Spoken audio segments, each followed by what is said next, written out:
పట్ల నేను ఏం చేయాలో సిద్ధంగా ఉన్నా. I'm ready to do what I want to do. కానీ నువ్వు నీ సమయం, నీ జీవితం, నీ అవకాశాలు, నీ తరుణాలు నువ్వన్నీ ఆయన చేతులకు సమర్పించుకుంటే మాత్రమే ఆయన కార్యం, ఆయన ఉద్దేశించింది నీ జీవితంలో జరిగించగలుగుతాడండి.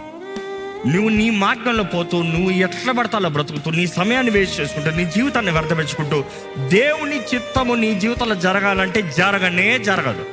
ఏంటి మిమ్మల్ని భయపెట్టేది ఏంటి? మిమ్మల్ని కలవరపరిచేది ఏంటి?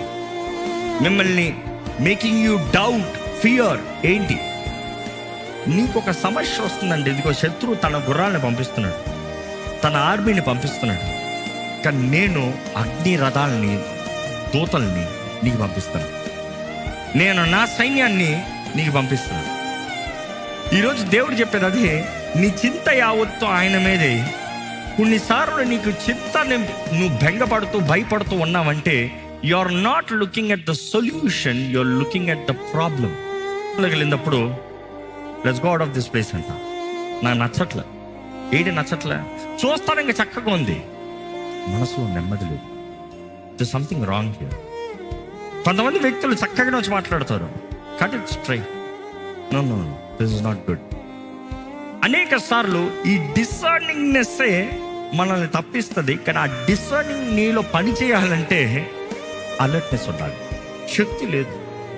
ఏదని అడగండి. ఈరోజు యవనస్తులు చెప్పే మామూలు కామన్ డైలాగ్ ఏంటి? ఓపిక లేదు. ఏంటంట ఓపిక? ఏం చేసావు?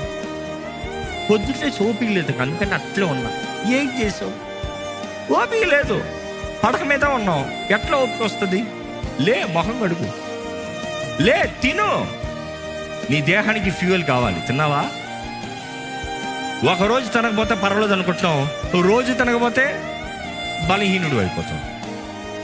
ఈరోజు నీవు బలహీనుడు అయిపోతే ఓపిక ఉంటుందా? But then whose problem is it? నువ్వు తినుంటే అదే సమస్యని వేరేలాగా హ్యాండిల్ చేస్తావు. నువ్వు తినకపోతే అదే సమస్యలో నువ్వు పడిపోతున్నావు శోధనలో. నువ్వు అంటున్నా అపవాది శోధించాడు. అపవాదికి నువ్వు శోధనకి అనుమతించావు. You allowed it. నువ్వు ఏడవాలంటే ఒక్క వ్యక్తి దగ్గర మాత్రమే ఏడవాలి. నువ్వు ఏడుస్తానికి అర్థం ఉందంటే ఆ ఒక్క వ్యక్తి దగ్గర. ఆ దేవుని సన్నిధిలో నువ్వు వెళ్ళి ఏడు.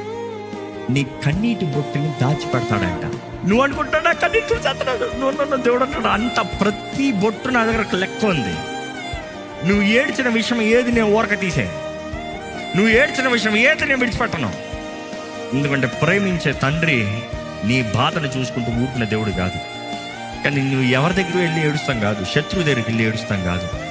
దేవుని దగ్గర రా, దేవుని దగ్గర ఏడు, దేవుని దగ్గర చెప్పు, దేవుని సన్నిధిలో ఏడు. దేవుడు నీకు జవాబిస్తాడు.